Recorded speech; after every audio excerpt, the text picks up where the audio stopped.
Hi guys, मैं doctor Parveena झानी। उम्मीद करती हूँ आप सभी अच्छे होंगे। यूट्यूब चैनल पर आपका बहुत बहुत स्वागत है। आज हम बात करेंगे एक बहुत ही इम्पोर्टेंट और बहुत ही इंटरेस्टिंग टॉपिक पर। होम्योपैथी में पोटेंसी का क्या महत्व है और कौन सी पोटेंसी है जो कि बहुत अधिक इस्तेमाल में लाई जाती है। तो आज यह वीडियो इसी जानकारी पर आधारित है। तो उम्मीद करती हूँ आप वीडियो को अंत तक जरूर देखेंगे। चैनल पर नए हैं तो चैनल को भी सब्सक्राइब कर लेंगे। होम्योपैथी में मेडिसिन्स अलग अलग फॉर्म में तैयार की जाती है। पहला फॉर्म होता है mother tinctures, means homeopathic medicines mother tinctures में बनती है, जो कि लिक्विड फॉर्म में होती है और 20 से 25 ड्रॉप्स आधे कप पानी में इस तरह से 3 बार 4 बार दी जाती है। दूसरा फॉर्म होता है कंपनी द्वारा बनाई गई कुछ पेटेंट मेडिसिन्स, जो कि टैबलेट फॉर्म में होती है, लिक्विड फॉर्म में भी होती है। उसके डोजेस भी लिखे होते हैं बॉटल पर। तो जो टैबलेट फॉर्म में मेडिसिन्स होती है वो डायरेक्ट टंग पर ली जाती है, जैसे कि लिखा होता है 2 टैबलेट 4 टैबलेट, इस तरह से टैबलेट डायरेक्ट टंग पर ली जाती है और ये मुंह में पिघल जाती है, लेने में भी बहुत आसान होती है। इसके अलावा तीसरा फॉर्म होता है डाइल्यूशन, जो कि बारीक जो ग्लोब्यूल्स होती है अलग अलग साइज की, उसमें दी जाती है। तो ग्लोब्यूल्स में कुछ ड्रॉप्स डाइल्यूशन के डाल के उसको दिया जाता है, या फिर कभी कभी डायरेक्ट डाइल्यूशन ही प्रिस्क्राइब किया जाता है डायरेक्ट टंग पर, या फिर 1 चम्मच पानी के साथ में 4-5 ड्रॉप्स दिन में 3 बार, इस तरह से भी दिया जाता है। तो ये मेडिसिन्स अलग अलग फॉर्म में दी जाती है। उसके हिसाब से मदर टिंचर्स तो आप ले सकते हैं, टैबलेट्स भी आप ले सकते हैं, लेकिन डाइल्यूशंस जो होते हैं वो अलग अलग पोटेंसी में बनते हैं, जैसे कि 3x है, 6x, 12x, 30CH, 200 पोटेंसी, फिर 1m, फिर 10m, इस तरह से बढ़ती जाती है पोटेंसी।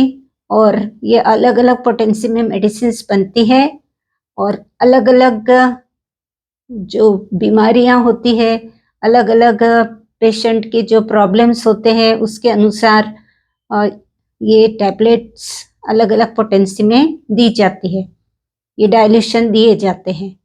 तो इसके हिसाब से हमें देखना है कि कौन सी पोटेंसी है जो बहुत अधिक इस्तेमाल में लाई जाती है। तो वो है 30 पोटेंसी, जो कि बहुत अधिक इस्तेमाल में लाई जाती है, बहुत सेफ पोटेंसी होती है। और जब भी मेडिसिन स्टार्ट करते हैं पेशेंट के लिए तो अधिक से अधिक हमेशा ही 30 पोटेंसी में स्टार्ट करते हैं। उसके बाद में जब पेशेंट को रिलीफ मिलता है तो फिर क्रॉनिक केस में फिर उसके पोटेंसी भी बढ़ाई जाती है, 200 भी दिया जाता है, 1m भी दिया जाता है, इस तरह से ये पोटेंसी बढ़ाई भी जाती है। तो एक्यूट केसेस में 30 पोटेंसी बेस्ट पोटेंसी है। जैसे सर्दी खांसी बुखार हो गया, आपको सेल्फ मेडिकेशन करना है तो आप 30 पोटेंसी की मेडिकल स्टोर से मेडिसिन लाकर ले सकते हैं। बिल्कुल सेफ होती है, कोई साइड इफेक्ट्स भी नहीं होता और बहुत ही इफेक्टिव भी होती है, बहुत जल्दी इसका रिजल्ट भी मिलता है। तो इस तरह से ये पोटेंसी के अलग अलग रहते हैं इसमें होम्योपैथी में, जो कि अलग अलग बीमारियों के हिसाब से दिए जाते हैं। क्रॉनिक केसेस में 200 पोटेंसी, 1m पोटेंसी, 10m, इस तरह से दिया जाता है, क्योंकि ये डीप एक्टिंग बहुत ही मेडिसिन होती है और कॉन्स्टिट्यूशनल मेडिसिन सिलेक्ट की जाती है। पेशेंट का जो केस होता है, यदि क्रॉनिक केस है, बहुत अधिक महीनों से तकलीफ है और बहुत सी दवाई करने के बाद में यदि पेशेंट कहता है कि उसे कोई आराम नहीं और मेडिसिन होम्योपैथिक मेडिसिन लेना चाहता है, तो उसका पूरा केस टेकिंग लिया जाता है। केस टेकिंग लेने के बाद में उसका एक सिंगल मेडिसिन, उसके जो सिम्टम्स है उसका टोटलिटी ऑफ सिम्टम्स लिखकर उसके लिए एक सिंगल मेडिसिन सिलेक्ट की जाती है। तो इस तरह से ये मेडिसिन पेशेंट को दी जाती है जो कि पूरे सिम्टम्स कवर करती है और परमानेंट क्योर करने के लिए बहुत ही फायदेमंद रहती है।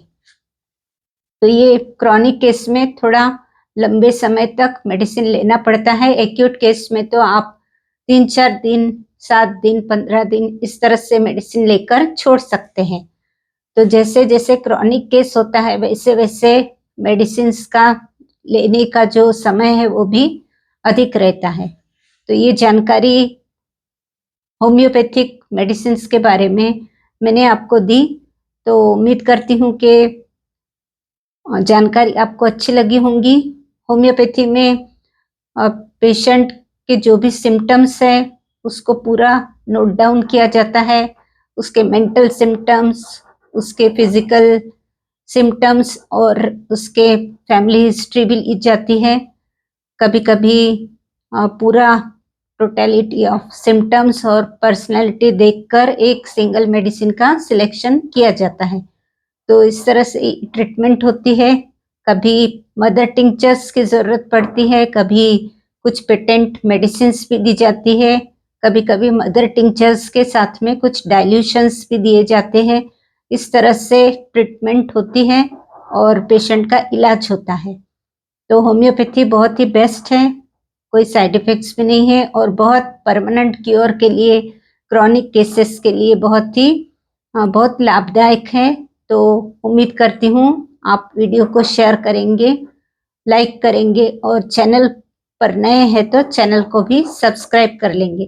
तो ये जानकारी आपको कैसे लगी आप कमेंट कर सकते हैं। तो मिलते हैं फिर मेरे अगले वीडियो के साथ में। तब तक के लिए आप ध्यान रखिए अपना और अपनों का भी। धन्यवाद।